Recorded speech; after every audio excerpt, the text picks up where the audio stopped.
Hello everyone and welcome back to the channel. History is filled with mysteries that refuse to be forgotten. Some are backed by remarkable archaeological discoveries, while others survive through ancient legends and unanswered questions.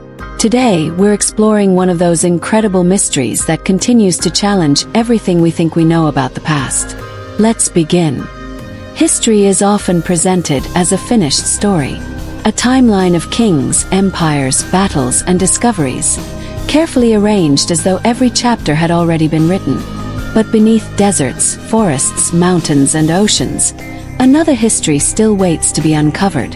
A history filled with abandoned cities, unexplained monuments, vanished cultures, and ancient creations that continue to challenge everything we think we know about the past. Every year, archaeologists uncover remarkable discoveries that reshape our understanding of human civilization. Most of them eventually find an explanation. Some never do. These are the discoveries that refuse to fit neatly into history, the places where the evidence is real, but the answers remain frustratingly out of reach. From mysterious underground worlds hidden for thousands of years, to civilizations that disappeared without leaving behind a written record, we're about to explore 20 archaeological mysteries that continue to divide historians, challenge researchers, and inspire endless debate. Some are supported by physical evidence.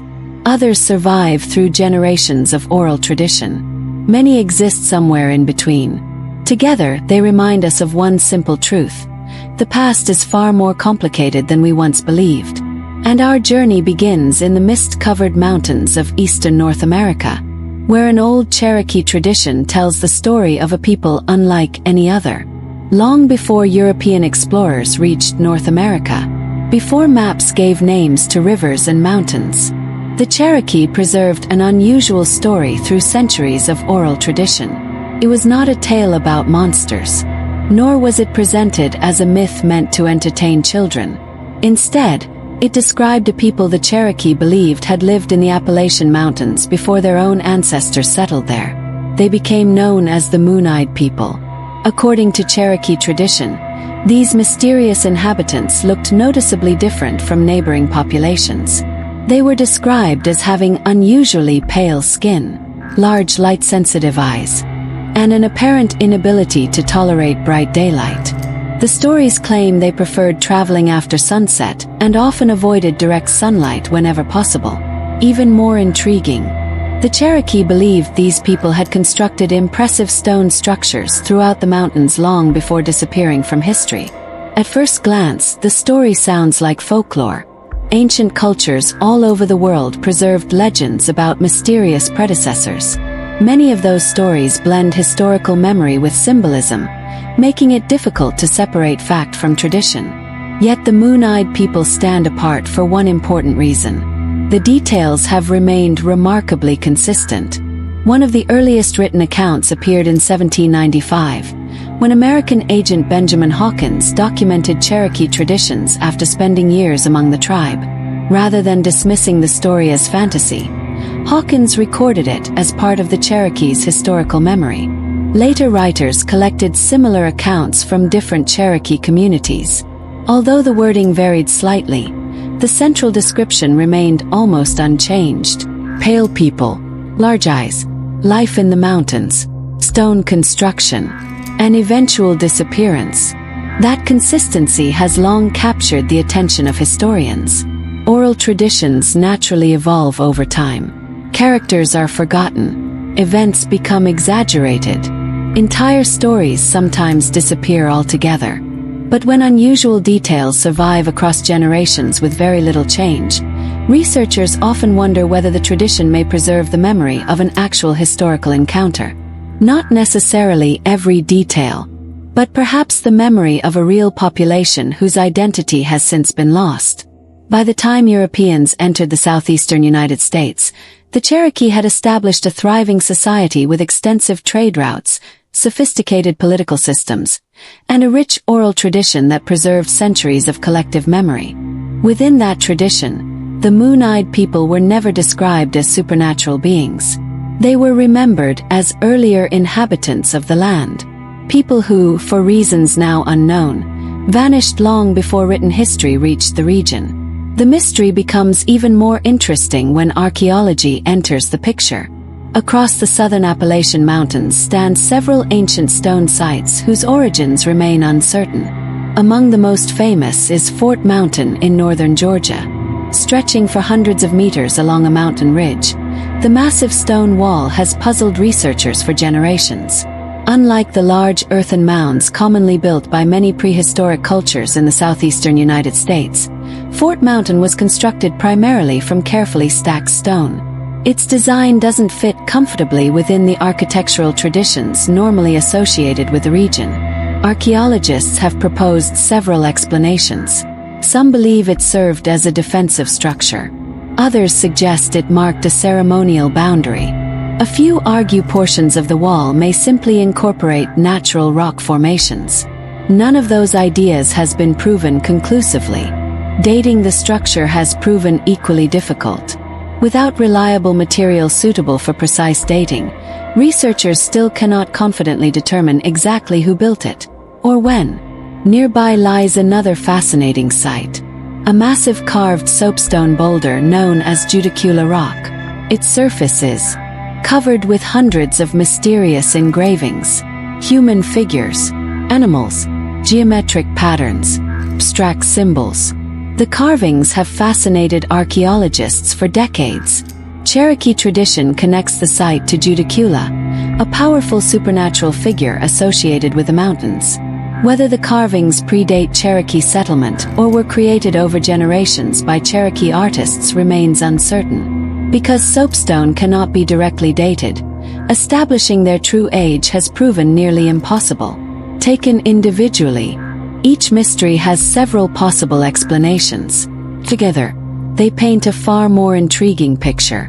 Ancient traditions describing forgotten people, stone monuments with uncertain origins, archaeological sites that continue to resist easy answers.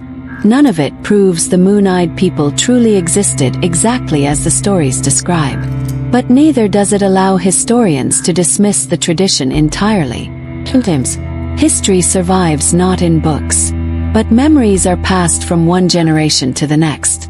And every so often, those memories lead archaeologists toward questions that science has yet to answer. For more than 2 centuries, historians have asked the same question. If the Moon-Eyed people were real, who were they? Unfortunately, no archaeological discovery has ever provided a definitive answer. No settlement has been conclusively linked to them. No inscriptions mention them. No artifacts identify a culture that perfectly matches the Cherokee tradition. What exists instead is a collection of clues, some historical facts, some archaeological sites, and some preserved only through oral memory. Over the years, countless theories have emerged. One of the earliest and most controversial centered on a medieval Welsh prince known as Madoc. According to a legend that first gained popularity in Europe centuries after the event supposedly occurred, Madoc sailed west across the Atlantic around 1170 AD, nearly 300 years before Christopher Columbus. Supporters of the story claim that Madoc and his followers reached North America, settled somewhere inland, and eventually became the mysterious pale-skinned people remembered in Cherokee tradition. For generations, the theory captured public imagination. Explorers searched for traces of a lost Welsh colony. Writers published books defending the idea. Some even argued that similarities between certain Native American words and Welsh vocabulary proved an ancient connection. At the time, it sounded convincing. Today, almost none of it holds up under scientific examination. Despite decades of archaeological research, no settlement, weapon, tool, or artifact connected to medieval Wales has ever been discovered in North America. Modern genetic studies have also failed to reveal evidence supporting the existence of a 12th-century Welsh colony among indigenous populations. As research advanced, the Madoc theory gradually shifted from accepted history to historical curiosity. Most professional archaeologists now consider it unsupported by the available evidence. Yet rejecting one explanation doesn't solve the mystery. Simply returns us to the original question. Who inspired the Cherokee stories? Some researchers believe the answer may lie much closer to home. Long before the Cherokee became the dominant culture in the southern Appalachians, numerous indigenous societies lived throughout the region. Over thousands of years, communities rose, expanded, merged with neighboring groups, or disappeared altogether. Some built ceremonial earthworks. Others developed extensive trade networks stretching across eastern North America. Many left behind archaeological sites that are still being studied today. It is entirely possible that the Cherokee encountered traces of one or more earlier cultures and preserved those memories through oral tradition. If that's the case, the Moon-Eyed people may not refer to a single civilization at all, does it? The story could represent generations of historical memories woven together into one enduring narrative. That possibility is difficult to test, because the Appalachian Mountains remain one of the most challenging environments for archaeological research in the eastern United States. Dense forests conceal ancient landscapes. Steep terrain limits excavation. Centuries of erosion have altered countless sites. Even today, new stone features continue to be reported by hikers, survey teams, and local residents. Some prove to be natural geological formations. Others clearly show evidence of human construction. Many have never received detailed archaeological investigation. That uncertainty extends to Fort Mountain itself. Although the stone wall has been studied for decades, researchers still disagree about its purpose. Some view it as a defensive structure. Others believe it may have served ceremonial, territorial, or symbolic functions rather than military ones. Without precise dating evidence, assigning the wall to a specific culture remains extremely difficult. Another challenge comes from the region's long history of human occupation. People have lived in the southern Appalachians for thousands of years. Over such an immense span of time, different cultures often occupied the same landscapes, leaving behind overlapping layers of evidence. A stone wall built by one society might later be reused, modified, or remembered by another.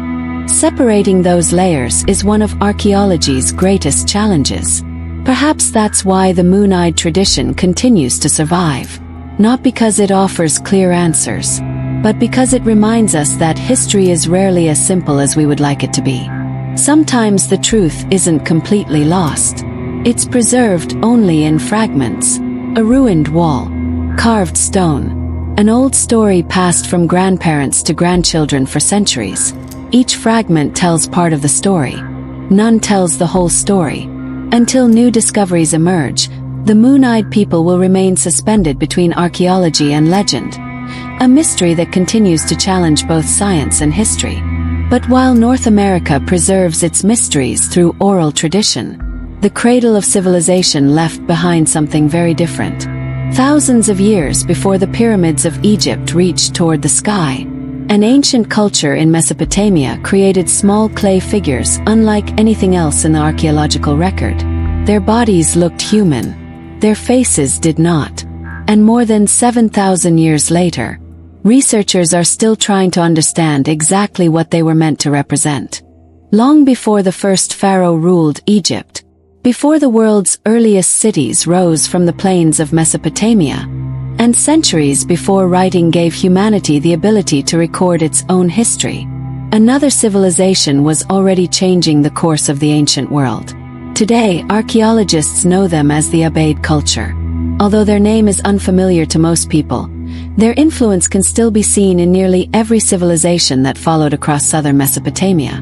Between roughly 6500 and 3800 BC, Ubaid communities spread across what is now Iraq, Kuwait, northeastern Saudi Arabia, western Iran, and parts of Syria. They weren't a single empire.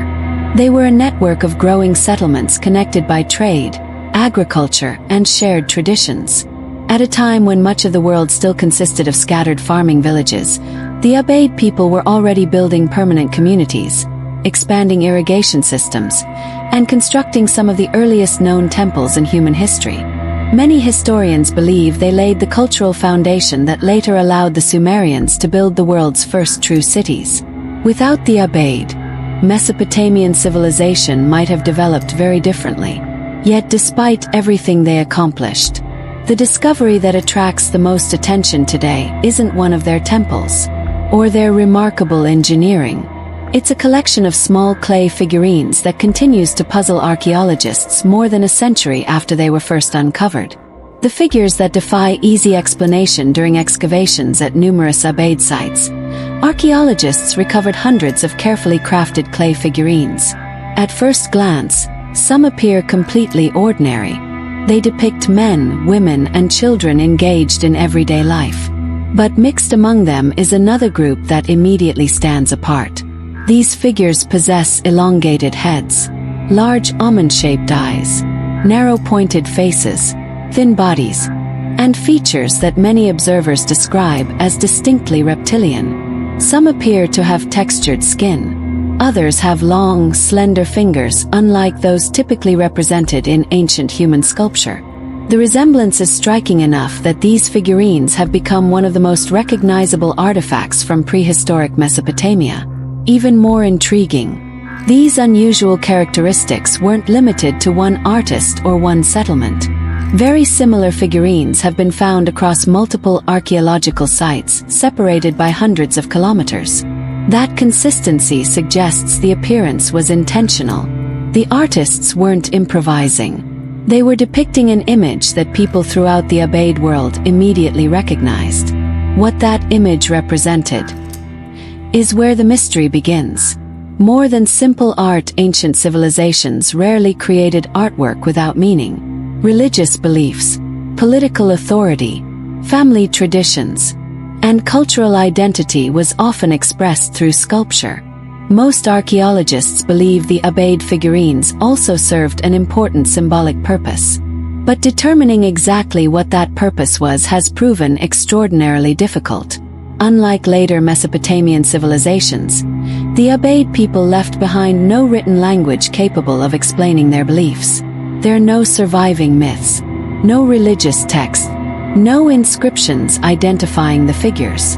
Everything researchers know comes from archaeology alone. And archaeology can answer only part of the story. It can reveal where an object was discovered, how it was made, approximately when it was created. But understanding what it meant to the people who made it is often far more challenging. Theories and evidence. The most widely accepted explanation is also the most cautious. Many researchers believe the figurines represent supernatural beings connected to religion, perhaps early deities, protective spirits, or symbolic ancestors honored within Ubaid communities. This interpretation fits what archaeologists know about many later civilizations throughout the ancient Near East, where gods were frequently portrayed with features that blended human and animal characteristics. However, the Ubaid figurines differ in one important way. Rather than displaying a wide variety of symbolic forms, they share remarkably consistent facial features across different settlements and different centuries. That level of consistency has encouraged other interpretations. Some scholars have suggested they may depict ritual specialists wearing ceremonial masks. Others believe they represent highly stylized human beings rather than reptilian creatures. Neither explanation has been proven conclusively. The available evidence simply isn't sufficient. And that's precisely what keeps the debate alive. The mothers, perhaps the most fascinating examples, are the female figurines. Several clearly depict women holding or nursing infants. It's an intimate scene, quiet, domestic, almost timeless. If these figures represented gods, why portray them in such ordinary moments? If they represented priests wearing masks, why repeat the same imagery across multiple settlements over hundreds of years? Some archaeologists suggest these figurines may have symbolized fertility, family, or protection within the household. That theory gains support from where many of them were discovered. Rather than appearing exclusively inside temples, numerous examples were recovered from ordinary homes. This suggests they may have played a role in everyday life instead of formal religious ceremonies alone.